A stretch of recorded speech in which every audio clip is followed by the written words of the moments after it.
Hi everyone. So absolutely delighted to be joined today by Ella McWilliam of Full Fat PR, someone that we've worked together in the past, and it's really interesting to see how Ella has grown and developed her business. So Ella, first of all, welcome. How are you? Really well, thank you. How are you? Thanks for having me. No, my pleasure. And yeah, I'm very good, thank you. So first of all, yeah, would you just mind telling the audience a little bit about your business, how you got started, and where you are today? Yeah, sure. So we set up Full Fat 8 years ago, myself and my business partner Megan, and we started in the midst of a recession, which was an interesting time to start a business, and definitely had its pluses and its minuses. But we were very successful. We kind of began with a small client base and very much live and kind of breathe within the communications world. So we deliver PR and digital comms for all our client base. So our clients are initially began being in the kind of experience sector within festivals, so working with music festivals and also food and drink festivals. But over the course of the last 8 years, we've really evolved and now work within much broader experiences and also brands, so very much kind of within the culture sector. So everything from your entertainment, lifestyle and culture is where we sit within. We're a team of just short of 20, it's about 18 at the moment. And yeah, so it's definitely changed a lot in the last 8 years, and we've made some huge mistakes, and we've also made some hopefully quite successful decisions as well. So yeah, we're now a kind of a flourishing comms agency.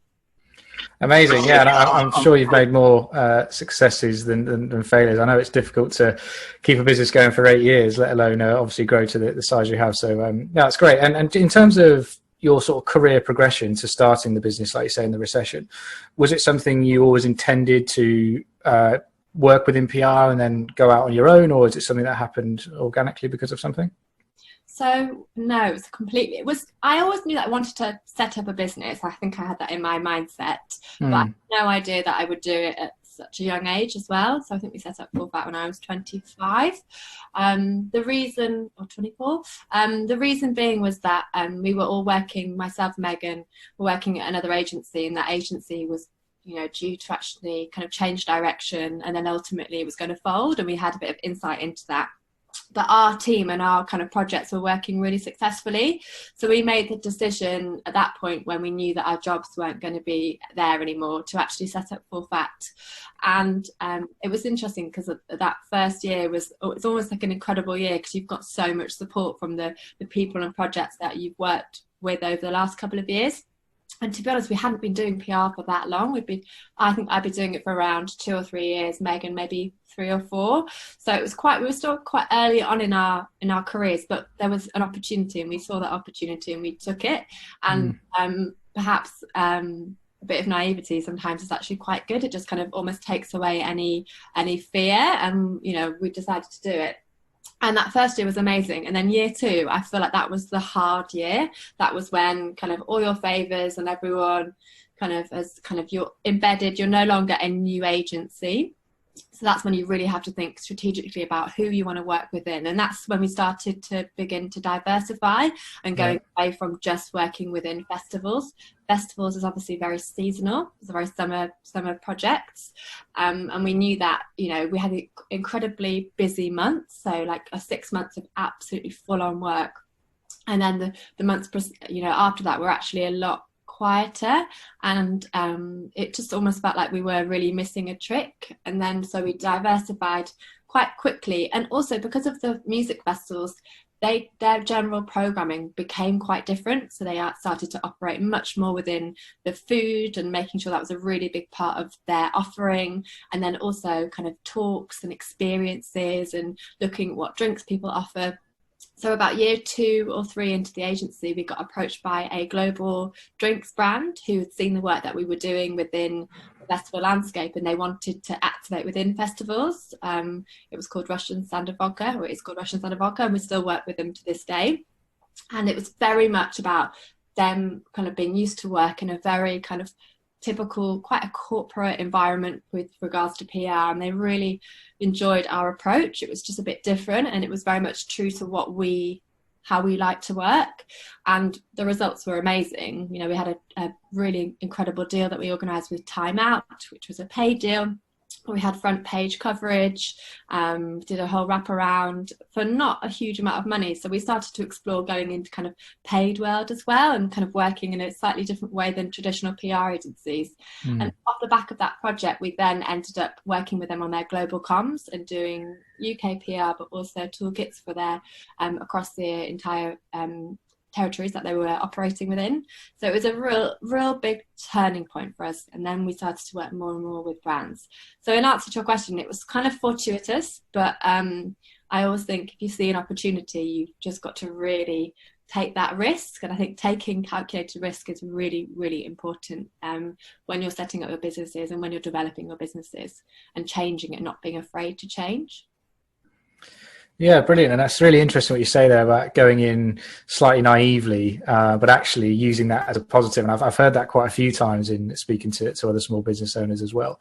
So it'd be interesting to hear, because if you've come from working at another agency as an employee, then starting your own business, obviously there's this whole raft of things from accounts to recruitment to management.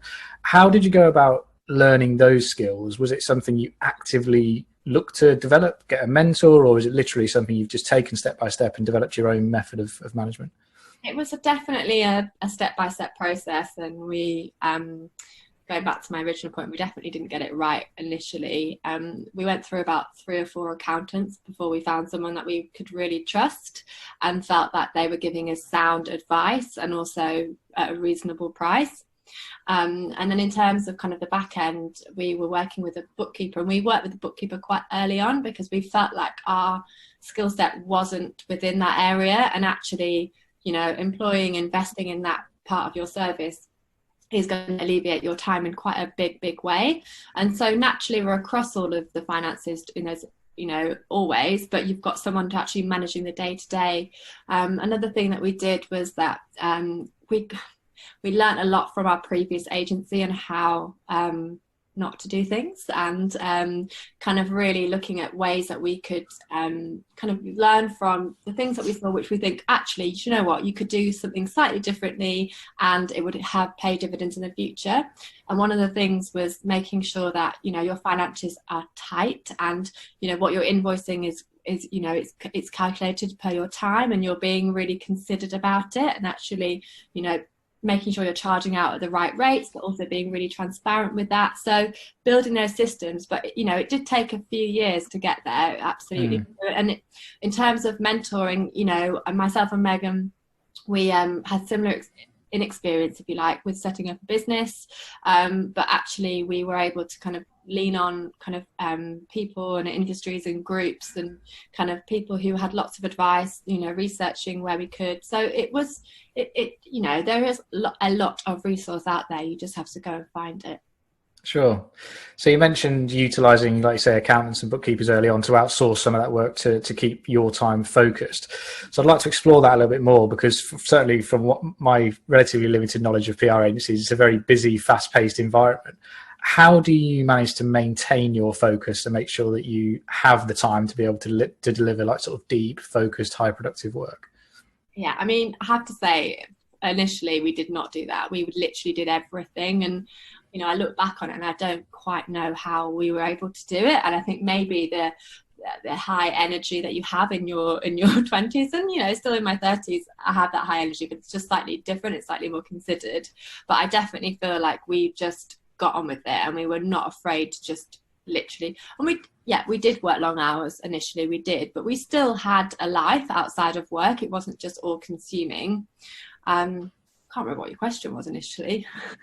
Just about how you sort of maintain that focus, but I think you sort of mentioned it there about balancing and balancing, and also not being afraid to hire, and also when you do hire for a team in terms of those kind of roles, just hire really, really well and don't compromise on that. I think there's a real risk, and I think when you grow as well, there's a real risk of, you know, positions need to become available, and the desire is to kind of hire it very, very quickly. But my honest kind of, I really would advise people just to only hire people that they feel 100% that they are the right people for your agency. You know, what we've it's not always been perfect, but we have hired brilliantly over the years, and I think that has, and often it's taken its time, and then it's at times toll, but you kind of shoulder that those tasks, because ultimately in the end goal, if you get someone that is amazing, then it will pay dividends in the future in terms of your time and your productivity. Yeah.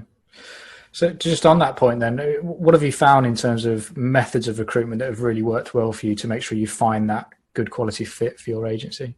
Yeah, well, let's be honest, no one really wants to be paying a recruiter. It's kind of extortionate at times. I mean, we have absolutely done that, and as we've grown, we've needed to do that. But I do think it's about cultivating, it's about looking at what your environment is that you're working with and the company, and what you're offering to your employees, and making sure that they have a really amazing place to come to work in, not just physically, but also all the different things that you can offer, building a really great culture, and that ultimately will attract great talent. And that's something that we've kind of really important, and over the last couple of years it's something it's become even more important with the workforce, and it may change in the future with everything that's going on at the moment, but I think that's a really, really good thing. It's a really, really positive thing that an environment is a positive place to work.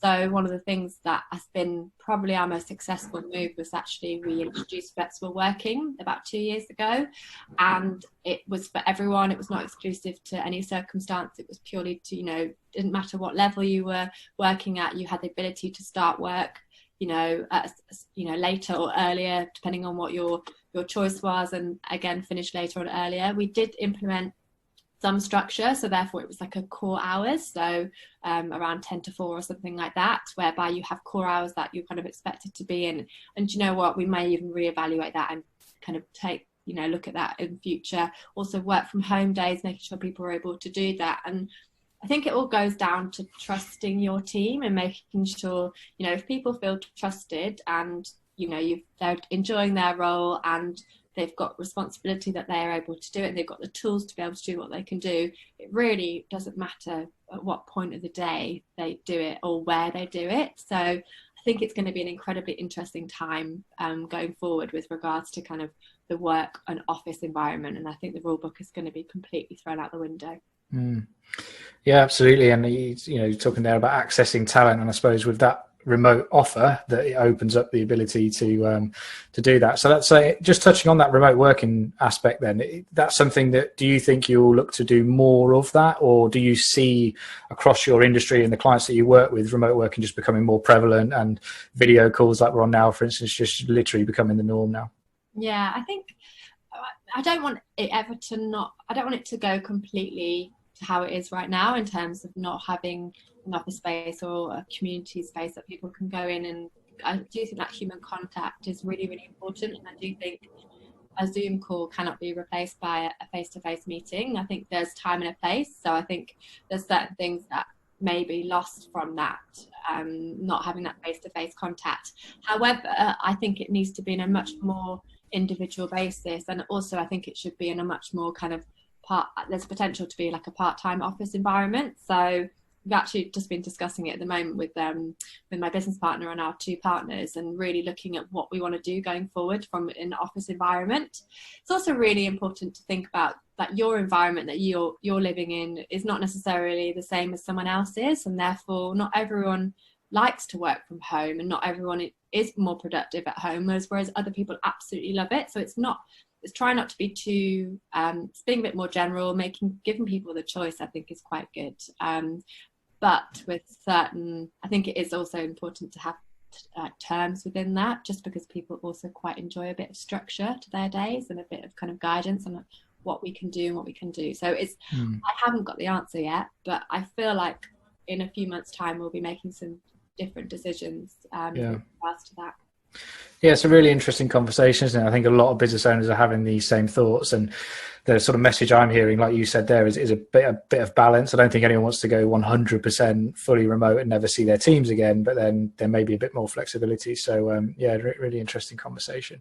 I suppose that one of the areas we'd like to explore as well is around kind of goal setting. So I ask on these interviews about how business owners approach that. Do they set targets every year, quarterly, and then obviously the systems to achieve that? How do you look at that as a business owner? Are you someone who sets goals? Yes, I think it's important to have something to look towards and aim towards. And actually, a lot of the individual projects that we work with, we set those goals within the project itself. So it's understanding what success could look like, and knowing that we'll go and we'll always, attempt and, push forward to go beyond that success. But we've got a benchmark for that, so everyone can feel really confident in the results that we can achieve. And I think having those targets, just minute targets day to day, from a sell-in for a news piece or whatever it may be, or a features angles that you want to secure within various kind of titles. I think that is really important to have those goals. And I think from a business point of view, our senior member of our team all have a new business goal and target that they are working towards. And it's not because it's a failure if they haven't exceeded or achieved it. It's more that they have something that they are working towards. And again, I think it kind of depends on the individual, but from experience, like, those goals have always been, it's good to have that focus, and people have really benefited from having that. So yeah, I think goals are good. And then from a business, from a higher level business, kind of operational, and also just thinking from like not only the founders but also the partners, like knowing what we want to achieve. We set ourselves this very specific goal to achieve a certain amount of revenue over the course of the this business year. And one of the things that we wanted to do was make sure that the team had sight of that, and as a wider business, and therefore, and also would benefit from that if we exceeded that business goal. So that was, a very specific thing. We communicated it on a month-by-month basis in our staff meetings, how we're getting on, where we need to do a little bit more work, what we're doing to be able to achieve those goals, and also how they can help to be able to do that. And I think bringing people, no matter what their level, into that, albeit top, it's not in minute detail, but it's kind of very kind of summary wise, but bringing them into that understanding of what it is that we want to achieve as a business is really powerful, and I think really important, and it makes people feel like they belong to something, which is what they ultimately do. Yeah, and that's another sort of trend I've seen coming across with this transparency with the teams about, like you say, about what goals trying to achieve, and maybe get a bit more buy-in from what they're looking to do there. So really interesting. Well, Ella, it's been an absolute pleasure. Thanks so much for joining us today. Some really insightful stuff there for our audience. So yeah, thank you, and we'll be recording again soon. Thanks so much.